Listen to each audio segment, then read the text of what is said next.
Hi folks, how you doing? Shane Jacobson here. I've written a book. Yes, I've written a book.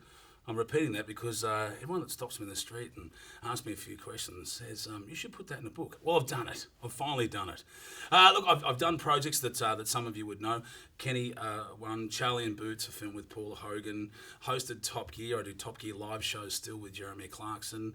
You know, in Australia at the moment, Bake Off, I've done a thing called Surviving Georgia where I kissed Holly Valance, all sorts of little projects. But I also spent a life on stage as well, having done Guys and Dolls, and I've worked with Jeffrey Rush on a thing called Drowsy Chaperone. So I've done quite a few things. But the truth is, the reason I've written a book is not because of those facts. It's in fact that most people, when they stop me on the street or if I'm having a drink somewhere at a bar and someone has a chat to me and starts to question me about my life, they inherently go, so what was it that got you into making movies and when did you want to act? And in order to explain that, I have to rewind the clock all the way back to when I was 8 years old, which is when I started performing.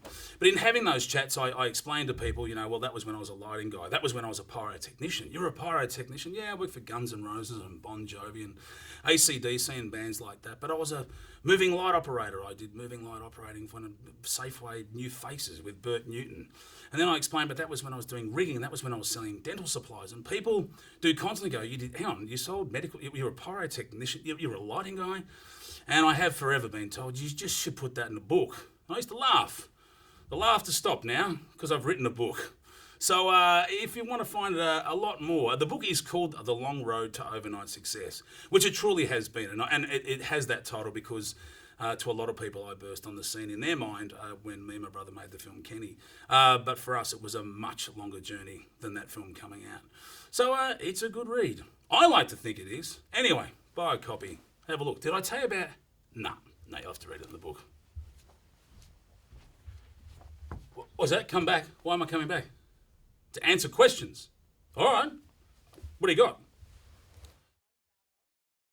I'm proud of. Well, I'm proud of the fact I've written a book. It was a really hard task.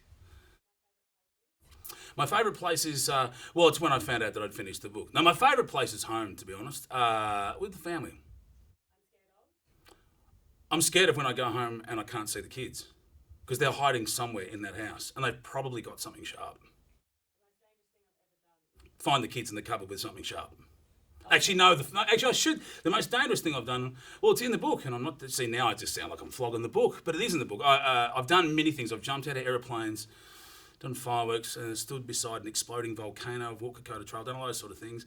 But it was drive a car for Top Gear. Well, pretty much every stunt I did in Top Gear nearly killed me, but in a line enclosure with a car made out of perspex with no locks on the doors. It's in the book. Not the line. You're not going to open the book and the line's not going to jump out. Maybe. The first time I wet my pants was when that line come to the door of the car. No, the first time I realised I wanted to entertain was about an hour after I was born. I regret not... I regret very little. I was... have you really got enough time for this? I was so embarrassed when I first saw my reflection, and I still am. Yesterday, I shaved much better than I did this morning. Look at this. That is ridiculous. I didn't have my glasses on. I was in a bit of a rush. So yesterday, I shaved better. Amazing. Oh, my book is... You probably want the title of it. My book is called The Long Road to Overnight Success. And it's a bit of fun. I don't reckon you want your money back. Do you want my address? Should I give him my personal address? Yeah, no worries. It's 27 Johnson... It's not. I'm not giving you my address. Although, in the book, it explains where I was born and where my parents lived. Hang on. Do you hear that? I've got to go. That's one of my kids. They found something sharp.